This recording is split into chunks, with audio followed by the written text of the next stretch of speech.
May is Asian American and Pacific Islander Heritage Month.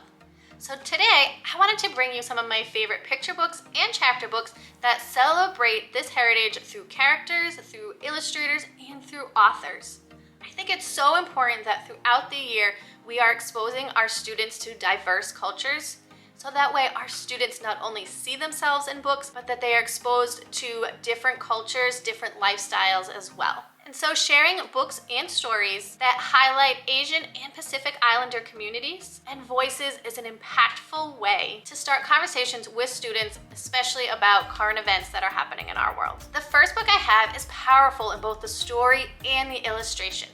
This one is Drawn Together. It's about family, about communication, about bravery and love. In this book, a lack of communication between a young boy and his grandfather leads to confusion and frustration and silence between the two of them. But as they sit and draw together, something magical happens. Their shared love of art and storytelling creates this bond between them that goes beyond words. In this one, there's very minimal text, which will really help your students to pay attention to illustrations and help them work on inferencing skills to figure out exactly what's going on in the story and how each of the characters are feeling.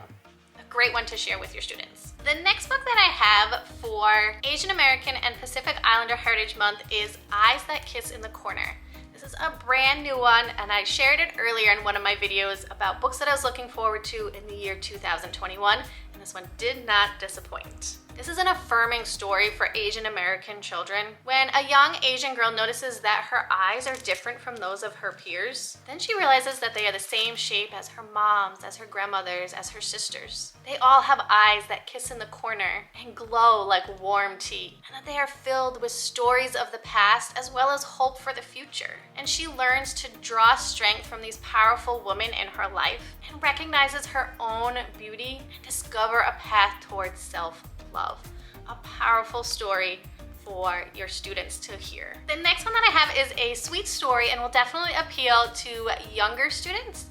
And this one is Danby Leads the School Parade. It's a story of a young girl's first day of school in the United States after she's immigrated from South Korea. She really wants to join in the games and the activities that her classmates are doing, but she doesn't understand the rules. But with a little imagination, she makes up a new game and leads a parade around the school. It's a great story about a young girl who is learning to navigate two cultures, and she realizes that when you open your world to others, they'll open their world to you as well.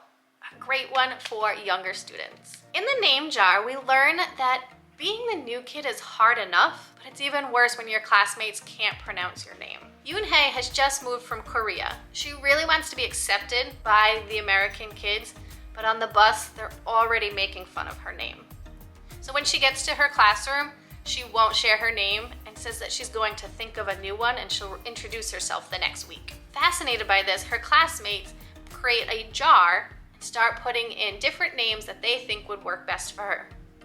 Yoon-hae tries on these different names and realizes they don't quite fit who she is. But at the end, she's encouraged by her new friends to keep her Korean name that she's proud of.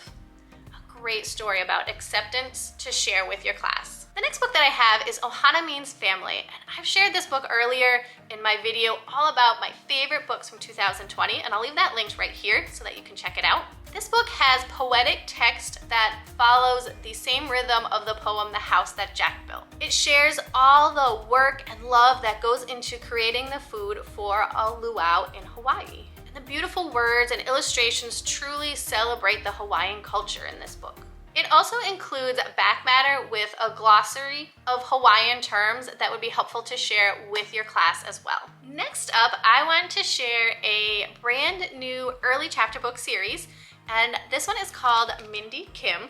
This is the first book in the series, and it's called Mindy Kim and the Yummy Seaweed Business. And this chapter book series centers around a young Asian American girl. In this one, she is desperate to fit in with her peers after they make fun of her Korean snack that she brings into school. But Mindy meets a new friend who encourages her to start a snack business in her school. I like how this book or the series touches upon important topics, but in a way that younger kids can understand and relate to. It touches on important things like racism. It talks about her going through grief since her mother has passed away and how her father is approaching that as well, and how even in these tough times that there are moments of kindness that shine through as well. A great new series to share with your class. And another chapter book series, this one is for more upper elementary, is the Front Desk series, which I love Front Desk, and there is a second book called The Three Keys, and I believe a third one is coming out in fall of 2021, I believe. This is a wonderful story about immigrants and poverty and family and how it affects the girl in this story. There are messages of acceptance and perseverance and community throughout the book. Mia is living with a lot of secrets, and we learn how she navigates them throughout the story. She's living in a motel instead of a real house. Her parents are hiding immigrants from the mean owner of the motel, and how she's desperate to become a writer, even though her mother is trying to squash that dream because English is not her first language, so her mother believes that she cannot be a good writer, that she should really focus on her strengths in math. And so as we read this book, we discover if Mia can really balance all of these things in her life. And I also have read aloud discussion questions that you can print out on Post-it notes, and I will leave a link to that in the description box down below. They are perfect for when you read this book aloud in your classroom. So those are some great books to celebrate Asian American and Pacific Islander Heritage Month in the month of May.